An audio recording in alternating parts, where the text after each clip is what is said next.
काल रात्री 11:30 पावणे 12च्या दरम्यान साहिल जाधव नावाचा जो एक पोरगा आहे मारेकरीमधला, हल्लेखोरमधला, त्यांनी माझ्या भावाला फोन करून बाहेर बोलून घेतलं, तुझ्यामध्ये दम असेल तर बाहेर ये करून आणि मला तुझ्याशी बोलायचं करून. जेव्हा माझा भाऊ बाहेर गेला तर त्याच्यासोबत 10 ते 12 जण पोरं होती.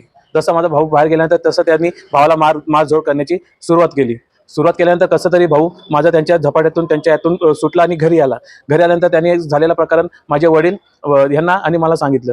त्याच्यानंतर मी, माझे वडील आणि माझा भाऊ आम्ही तिघही बाहेर निघालो आणि सोबत माझे काका आणि माझी काकी बाजूलाच राहतात, तेही सोबत आमच्या निघाले.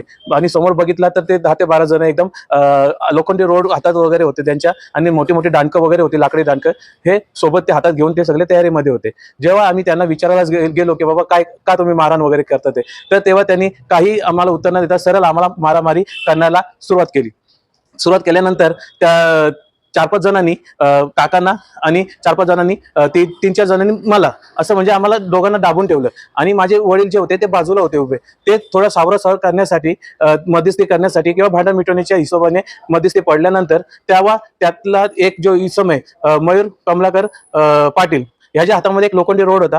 त्याने माझ्या वडिलांच्या हातावर इथं फटका मारला, इथे मोठी जखम झाली आहे. आणि त्याच्यानंतर इथे खांद्यावर मारला, इथे जखम झाली. आणि नंतर त्यांनी डोक्यावर फटका मारला. जसा डोक्यावर फटका मारला तिथे ऑन द स्पॉट माझे वडील जे जागेवर काही आवाज न करता निश्चित पडून गेले आणि मृत्युमुखी झाले.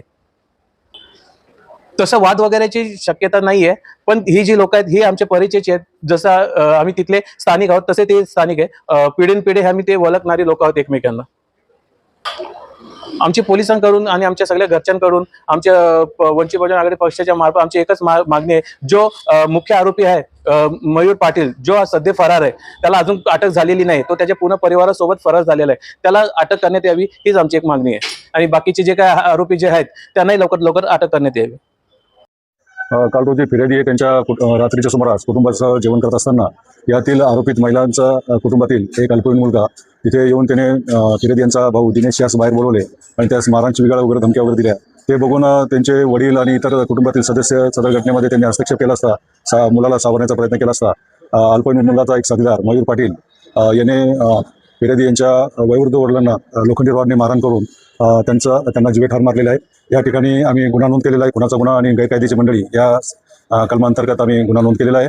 पुढील तपास चालू आहे. या गुन्ह्याच्या तपासादरम्यान आम्ही आता 3 महिला आणि एक अल्पवयीन मुलगा असं ताब्यात घेतलेला आहे. पुढील कारवाई करत आहोत.